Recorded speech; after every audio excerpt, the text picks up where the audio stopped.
a bit sad looking, not so colorful. You might think it's dead.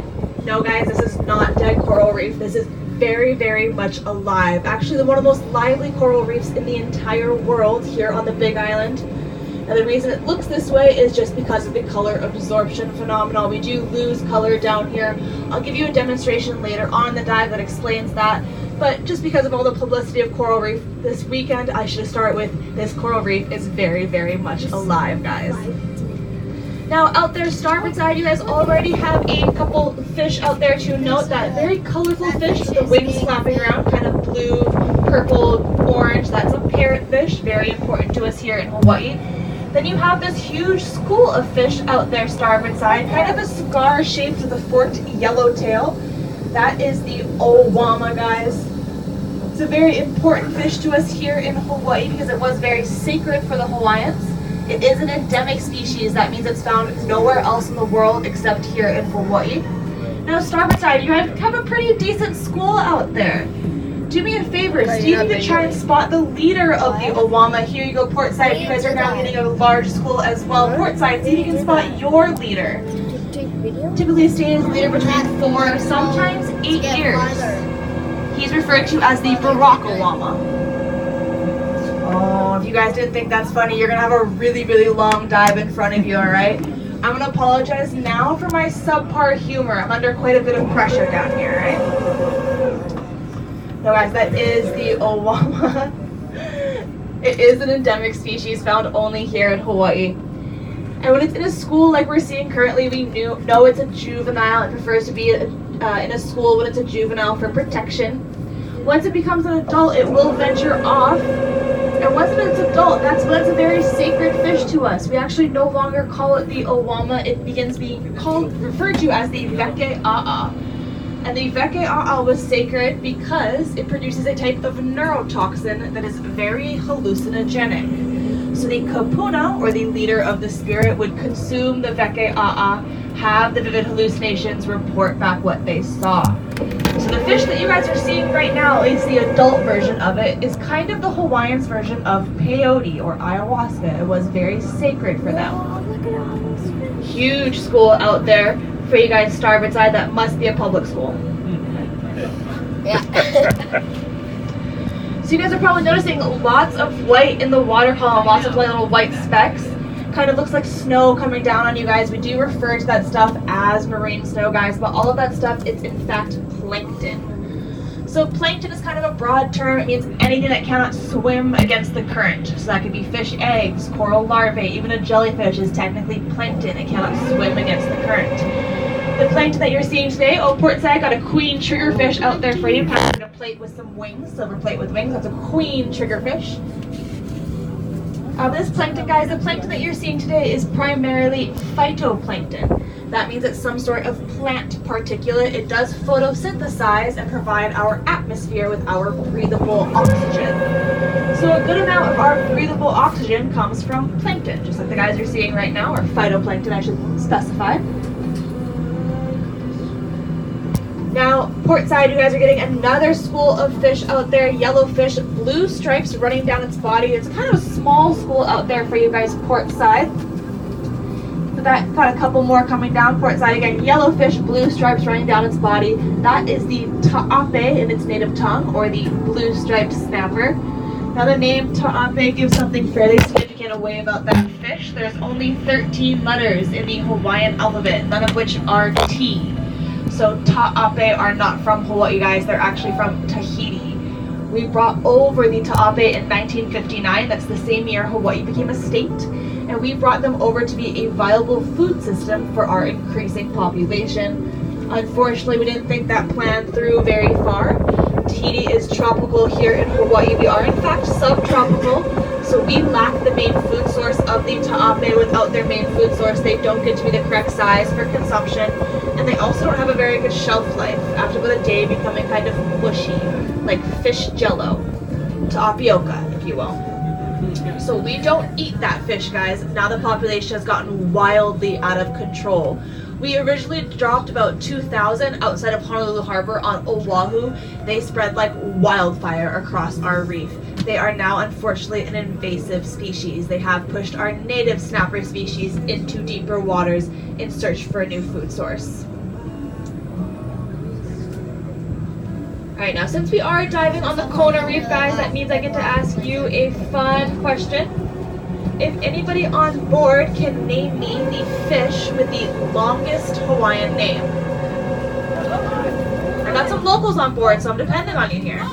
What is it? That was really cute and also really wrong. Thanks for playing. So she of course told me our state fish, the Humu Humu Nuku Nuku Apua'a, has a very famously lengthy name. However, if you look at your little sushi menus there by your viewport's front page where it says Hawaiian reef fish, top left corner you're going to spot the long-nosed butterfly fish. Now the long-nosed butterfly fish is the Lau Willy Willy Nuku Nuku Oi Oi that does beat the Humu Humu Nuku Nuku Apua'a by 2 letters. Now here in Kona, and only here in Kona, can that fish do something pretty cool. Ooh, Portside got a parrotfish for you guys. Again, blue color fish.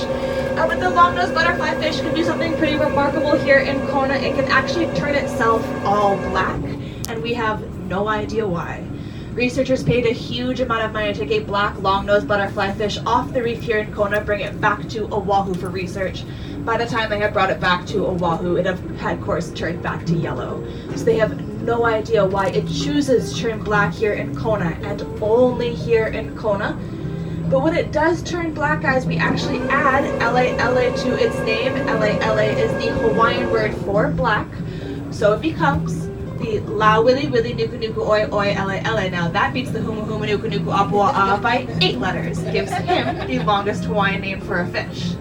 Now I said all of that, guys, because the black long-nosed butterfly fish can only be found here on the Kona Reef. This is the only reef in the entire world you have the potential to see one. They are a pair bonding species, so always found in a pair. If you see the yellow version, search for his mate. His mate could potentially be the black version. That's a very rare fish to see. Only reef you could possibly see it on. So keep your guys' eyes open for that Lau Willy Willy Nuku Nuku Oi Oi LA. You might get to see the fish with the longest Hawaiian name. Right there? Yeah. Now, really big one. Right there. I saw a couple black ones. Yeah, right there.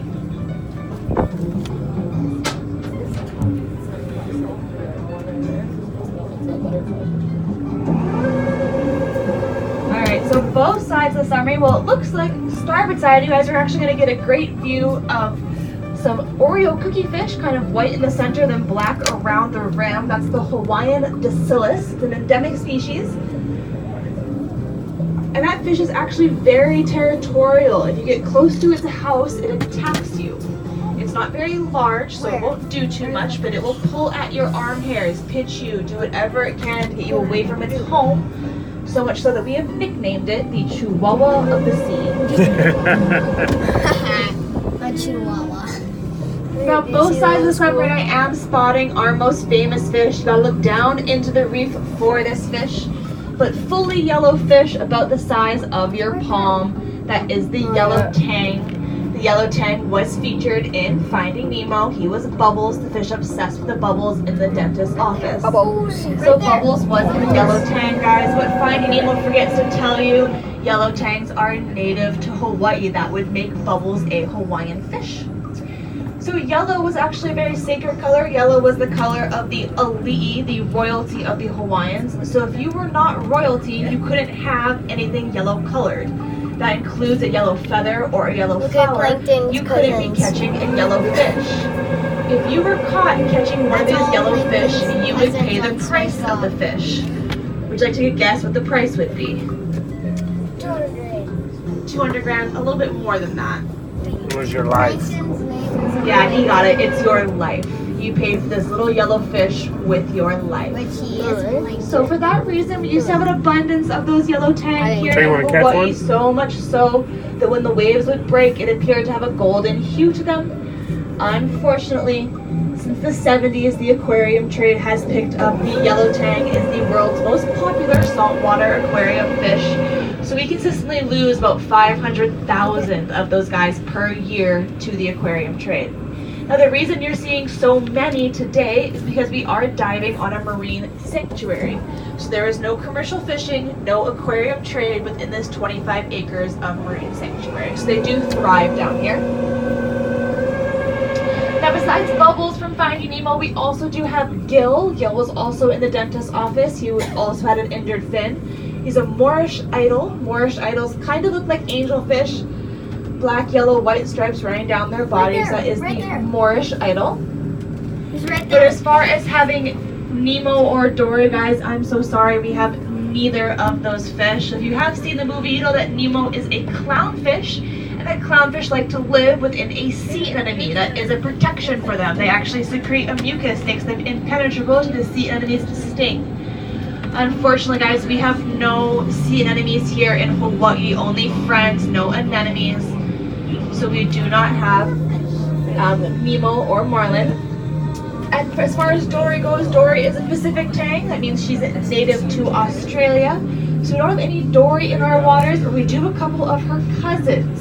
So we may see some cousins of Dory later on in our dive today. Ooh. I see many. Now we have some great views of coral reef right now, guys. Do you have any idea what coral reef is? What do you think? So it's living. That's a good place to start. So what we're seeing today is the coral reef's exoskeleton. That's calcium carbonate. So if you guys ever played with chalk or if you've taken a Tums before, you know what this feels like, all right? It's kind of stony but also a bit brittle. Then within the exoskeleton that we're seeing today, all this rocky material out there, that's all coral reef, that's all the exoskeleton. Within the exoskeleton, that's where the living organism lives. Now, I like to call it a planimal because it is a plant and an animal that live symbiotically together. So it is a planimal. So the plant is called a zooxanthellae. It lives within the animal that's called the coral polyp. Now, the coral polyp is in the jellyfish family, kind of looks like an upside down jellyfish. Only comes out at night to filter feed when the waters are a bit cooler. Then it's inside that polyp, that's where the algae, the zooxanthellae, the plant lives. And that plant does photosynthesize to provide the animal with some nutrients. In exchange, the animal provides it with a home. So like I said, they share a symbiotic relationship. That's our coral reef, exoskeleton, planimal within. Got lots of parrotfish out there for you guys starboard side. I'm seeing a couple of them, again, very vividly colored. Also very important to us here in Hawaii. Now, port side, you guys are probably noticing some rubble on the sea floor. That's actually signifying we're pulling up to our first shipwreck of the day. Also, parrotfish out there for you guys, port side. Now, don't worry, starboard side. We're going to show port side first, but we spin around and show you guys next, all right? So don't crowd your neighbors too much. They will have time to pay you back in just a minute here. But on the bottom of the seafloor here, port side, that used to be the pilot's helm. It was connected to the vessel at one point. It got swept off in a fairly large swell a few years ago. I can't grab you.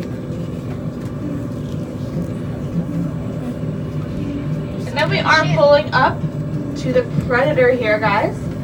So the Predator that you're going to see is a World War II Higgins-style landing craft. So if you've played Call of Duty or if you've seen Saving Private Ryan, you will recognize this vessel. It was used to storm the beaches of Normandy during World War II.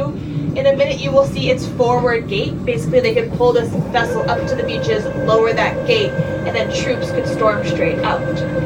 This particular vessel, however, was not used in World War II. It was actually bought afterwards from a military surplus auction with intents to be a shark diving tour here in Kona. Unfortunately, guys, shark diving tours here in Hawaii are fairly taboo. You'll notice no other island except for Oahu has any still to this day. Oahu is a bit different. They're the melting pot of cultures. The outer islands are still fairly traditional, and they believe in the concept of Aumakua. Now, if anybody on board has watched Moana, they've actually seen this concept in play. In Moana, Moana loses her grandmother, she passes away, and later on in the movie comes back to her as a manta ray to give her some advice. So that whole scene in Moana is based off the Hawaiian concept of Aumakua. It is believed in the Hawaiian culture when your relatives pass away, they come back as a specific animal of the island to protect your family. A lot of times that animal or the Aumakua is the shark. So So sharks are seen to be the ancestors of Hawaiians, their relatives, their loved ones. To come down here and poke and prod at the ancestors rubs a lot of people the wrong way. It's actually considered culturally insensitive to have a shark diving tour here in Hawaii. The ones on Oahu do need cultural permits. So this guy was warned what he was doing was a bit insensitive. He also apparently wasn't a very nice guy. And so he was told what he was doing is a bit insensitive. However, he said, no, I have my vessels, I have my permits, I'm going on with my tour. So in March of 1996, a tropical storm was rolling in, and a few locals took it upon themselves to swim out to this vessel and rip out its bilge pump. So your bilge pump pumps out excess water that comes on your deck. So technically that rainstorm should have rolled in and the bilge pump should have pumped all the rain out. But his bilge pump was no more, so his vessel began to fill up like a bathtub. After about an hour and a half, there was enough water in it that it began to sink down right on top of its mooring. So there was nobody on board this vessel. It was tied up to its mooring. If you don't know what a mooring is a type of permanent anchor. So a big piece of cement that has a big long line that floats to the surface. You're able to tie up your boat to that mooring instead of casting anchor and potentially harming our coral reef. Casting anchor can affect our coral reef, dredge our coral reef. So we have moorings installed. This boat was tied up to its mooring. The reason you do not see the mooring is because it's now located beneath the vessel that sank down right on top of it. 2 weeks after the event of the sinking, the gentleman tried to come down here and find evidence of that sabotage. He couldn't find any, so his insurance company called it negligence. He got nothing in a payout. However, he did involuntarily donate it to our dive site, and now it's a great example of an artificial reef system. So we're getting ready to pull up here on the starboard side, get a great view of this artificial reef system. Lots of fish, lots of algae thriving on it. You guys will also notice some sea urchins on it, kind of look like a black pin cushion, a pokey black ball. That is the Vana, guys. And you don't want to step on the Vana. The Vana is venomous. It will break off in your skin. It's kind of like having 20 brittle stinging splinters you have to pull out. If you can't pull them out because they do break off, they're very brittle, they get implanted in your skin, you are then tasked with dissolving the Vana. The best way to dissolve Vana is with vinegar. If you don't have vinegar available, well, you can discuss amongst yourselves the next best option, all right? Wow. What was that boat? Sorry? So yeah, we are going to see that little bit of It was rubble a like I TV talked about earlier on the bottom of the seafloor. Used to be the pilot's helm. You'll You'll also also notice a big tank. That tank was a hydraulic tank. It was meant to drop and lift his shark cage. The crane that you guys saw was added to this vessel for the shark cage. The shark cage itself was the only salvageable item, so he pulled that shark cage out and sold it. That was the only salvageable item that he could sell off. More parrotfish for you guys in port side. Now, I'm being so adamant about pointing out the parrotfish because they are so important to us here in Hawaii. They are the reason that you guys come to visit us. So yeah, it's a very vividly colored fish, kind of blue, green, and yellow. It looks like it's flapping its wings. But the reason it's so important to us is the reason that we have nice beaches for you guys to bask in. So the parrotfish is not named the parrotfish because of its color. It is named the parrotfish because of its beak. So it has a beak. It uses that beak to eat away at our coral reef. It really wants the plant and the animal that live within. It has to get through the exoskeleton to get there. So it uses its beak to eat away at the exoskeleton, get to the plant and the animal within. It cannot digest the exoskeleton. So it has special teeth and special organ that grinds it up nice and fine, and then he pumps it out his southbound end. What comes out the parrotfish is that common four-letter word that starts with S. Sand. Sand. So between 70 and 75% of our sand here in Hawaii is nothing more than parrotfish poop. So when you get a little sand in your lunch, bury your loved ones up to their necks in sand. Bask in our nice white sand beaches. Just remember, guys, that is mostly compliments of the parrotfish. An adult parrotfish can make up to a pound of sand in a single day. That's 2,000 pounds, an entire ton of sand in a lifetime. So no matter what, guys, just remember, sand happens.